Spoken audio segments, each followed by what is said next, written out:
दोस्तों आज हम आपको एक साधु के बहुत ही ज्यादा आश्चर्यचकित करने वाली कहानी को सुनाने जा रहे हैं। एक साधु ने एक राजा से कहा कि तुम अपनी कन्या का विवाह, अपनी राजकुमारी का विवाह हमारे साथ में कर दो। दोस्तों राजा जब इस बात को सुनते हैं साधु की तो बहुत ज्यादा आश्चर्यचकित हो जाते हैं। इसके बाद में राजा ने जो साधु के साथ में किया और साधु ने जो राजा के साथ में किया, दोस्तों इसको सुन के आप भी चौंक जाएंगे। तो दोस्तों इस पूरी कहानी को जानने के लिए आप मेरी वीडियो में मेरे साथ लास्ट तक बने रहना। आप सभी का बहुत बहुत स्वागत है मेरे YouTube चैनल में एक और नए वीडियो में। दोस्तों एक समय की बात है कि एक राज्य में एक राजकन्या का विवाह होना था, जिसके लिए भैया बहुत धूम मची हुई थी, गाजे बाजे बज रहे थे। एक साधु उधर से होके गुजरते हैं तो उनको गाजों बाजों की आवाज सुनाई देती है। तो वो सोचते हैं कि आखिर में इस राज्य में क्या हो रहा है।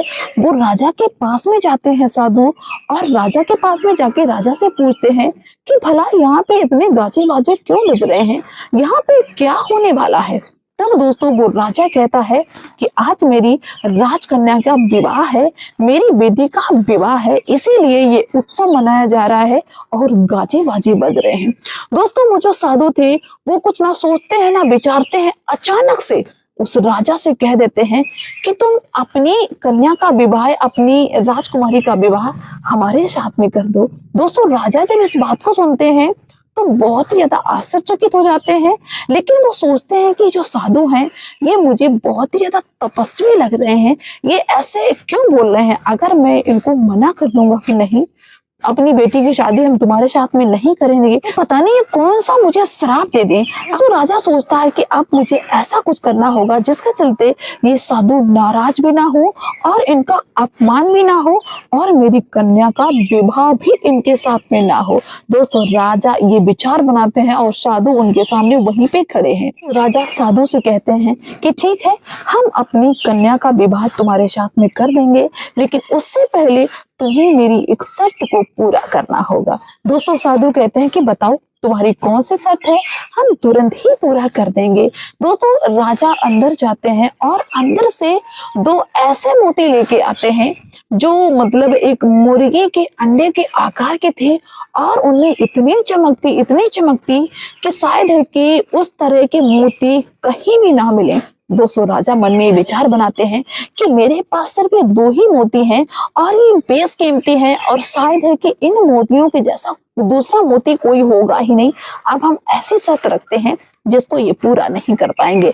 राजा जाते हैं साधु के पास में और साधु से कहते हैं कि देखो महाराज जी, आप इन मोतियों की तरह 108 मोती ढूंढ के अगर मेरे पास लाएंगे तो हम अपनी कन्या का विवाह तुम्हारे साथ में कर देंगे। और राजा मन ही मन सोचते थे कि साधु इसको पूरा कर ही नहीं पाएंगे, जब कर नहीं पाएंगे तो हम आराम से मना कर देंगे कि भाई तुमने मेरी शर्त को पूरा नहीं किया तो मैं अपनी बेटी की शादी कैसे तुम्हारे साथ में कर दूं। और वो साधु कहते हैं ठीक है हम जा रहे, लेकिन तब तक तुम अपनी कन्या का विवाह नहीं करना जब तक हम लौट के ना आ जाए। दोस्तों राजा उनसे वादा करते हैं कि ठीक है, जब तक तुम लौट के नहीं आओगे हम अपनी कन्या का विवाह नहीं करेंगे, ये जो शादी का कार्यक्रम है हम यहीं पे स्थगित कर देंगे। अब वो जो साधु थे भाई चल देते हैं उन दो मोतियों को लेके, क्योंकि उन्हीं को देख के लाना था। अब वो जाते हैं समुद्र के किनारे, समुद्र पे बैठ जाते हैं।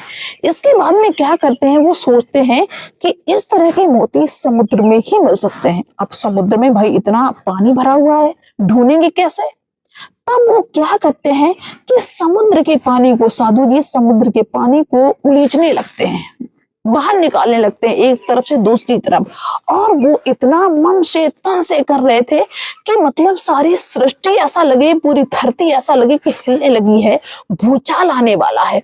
दोस्तों वो जो समुद्र देवता थे वो बहुत ही घबरा जाते हैं और वो एक ब्राह्मण के रूप में बाहर निकल के आते हैं और उस साधु से कहते हैं कि आप ऐसा क्यों कर रहे हो, आप इस समुद्र के पानी को बाहर क्यों निकाल रहे हो।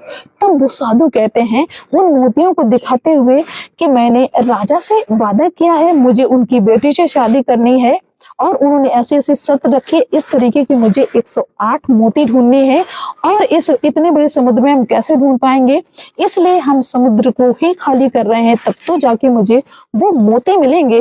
दोस्तों वो समुद्र देवता हम बहुत ज्यादा घबरा जाते हैं कि ये तो बहुत ही ज्यादा अनर्थ हो जाएगा, भाई समुद्र के साथ में खेल लें।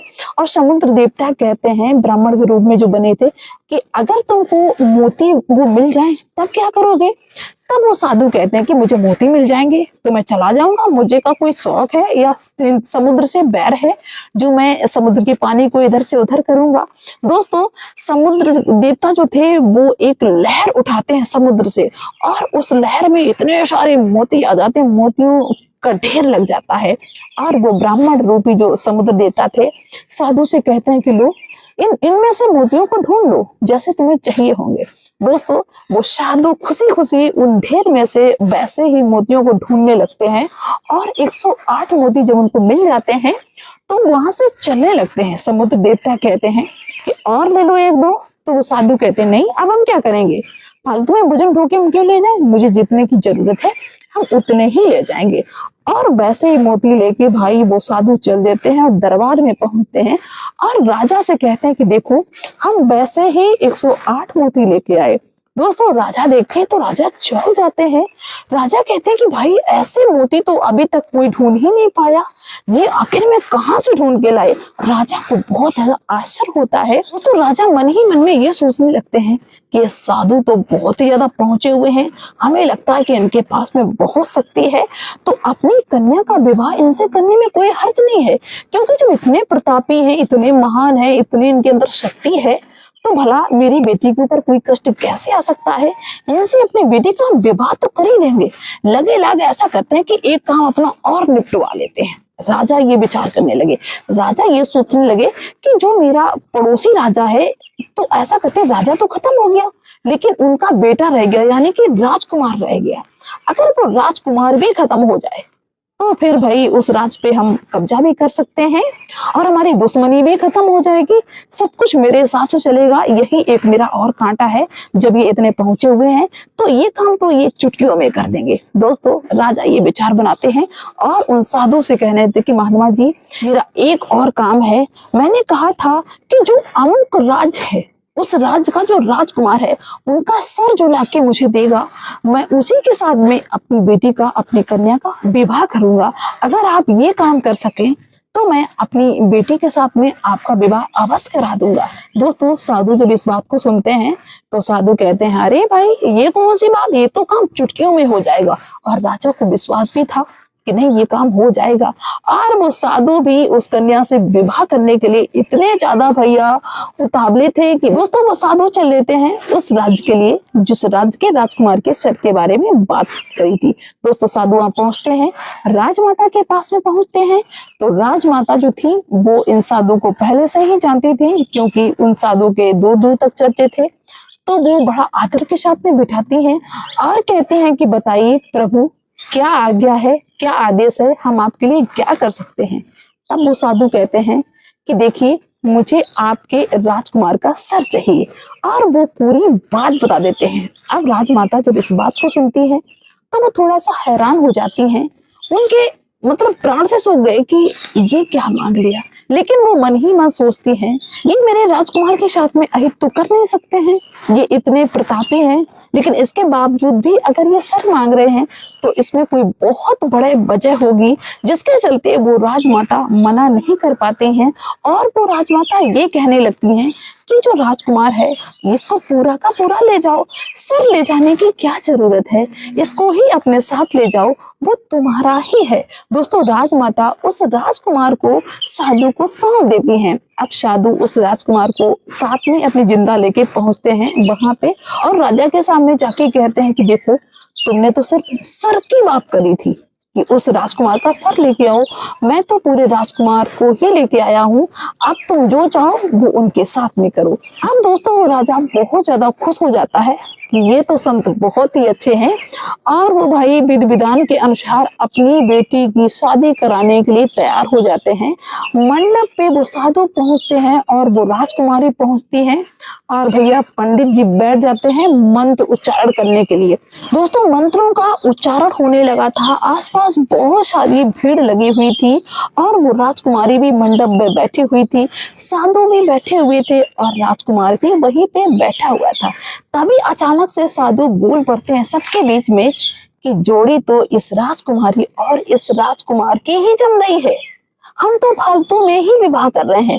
और वो साधु राजा से आग्रह करते हैं कि इस राजकुमार के साथ में अपनी राजकुमारी की शादी कर दो, और बहुत अच्छी जोड़ी है, इससे अच्छी जोड़ी किसी की हो ही नहीं सकती। जब दोस्तों साधु ने ये आग्रह किया तब राजा उनकी बात को मान लेता है और उस राजकुमार के साथ में अपनी राजकुमारी का विवाह कर देता है। दोस्तों जो भी इस नजारे को देखता है वो हैरान रह जाता है कि एक साधु ने दुश्मन से दोस्ती करा दी, यानी कि उस राजकुमार को वो राजा मारना चाहता था, उससे दुश्मनी थी और उस दुश्मनी को रिश्तेदारी में बदल दिया और दोस्ती हो गई। ये खेल कैसा खेला? तब दोस्तों वो राजा भी समझ जाता है कि शायद कि ये जो संत हैं इन्होंने कुछ खेल खेला है मेरे साथ में, और वो साधु के पैरों में पड़ जाते हैं और कहते हैं महाराज जी इसके पीछे का कारण क्या है, मुझे बताइए। तब दोस्तों वो साधु कहते हैं कि मैं पहले से ही जानता था कि तुम इस राजकुमार को मरवाना चाहते हो, और जब मैंने ये जाना मैंने उसी दिन ठान लिया कि मैं ऐसा नहीं होने दूंगा और मैं कुछ ऐसा करूंगा जिसके चलते चाह कर भी तुम इस राजकुमार को मार नहीं सकते हो। और मैंने पूरी योजना बनाई और योजना के तहत तुम्हारी दुश्मनी को रिश्तेदारी और दोस्ती में बदल दिया। दोस्तों वहां पे सभी लोग उन साधु महात्मा की बहुत ज्यादा सराहना करते हैं और राजा भी ये सोचते हैं कि मैंने साधु की हर बात को मान लिया, अगर मैं इनका तिरस्कार करता तो पता नहीं कौन सा अनर्थ हो जाता। तो दोस्तों इस कहानी को सुनाने का मेरा एक ही उद्देश्य है, कभी कभार क्या होता है कि हमें जो चीजें दिखाई देती हैं रियल में वैसे होती नहीं है। जैसे कि कोई मेरे साथ में कोई कटु व्यवहार कर रहा है तो हमको गुस्सा आता है कि इंसान ऐसा क्यों कर रहा है, लेकिन हमको नहीं पता होता उसके पीछे की वजह, क्योंकि कभी कभी कुछ लोग कटु व्यवहार इसलिए करते हैं अगले इंसान की अच्छाई के लिए। तो दोस्तों अचानक से किसी भी बात पे रिएक्ट नहीं लेना चाहिए, हर बात को सोच समझ के करना चाहिए, जैसा कि राजा ने। नहीं तो राजा को क्रोध आता, राजा सोचते कि चलो भैया इनके 10 टुकड़े करवा दो साधु के, इन्होंने कैसे कहा कि तुम्हारी कन्या के साथ में विवाह करेंगे। उन्होंने धैर्य रखा, शांति रखी, जिसके चलते उनके साथ में सब कुछ अच्छा हुआ। तो दोस्तों आप लोग अपनी राय अवश्य रखना, मिलते हैं नेक्स्ट वीडियो में, तब तक के लिए बाय सभी को।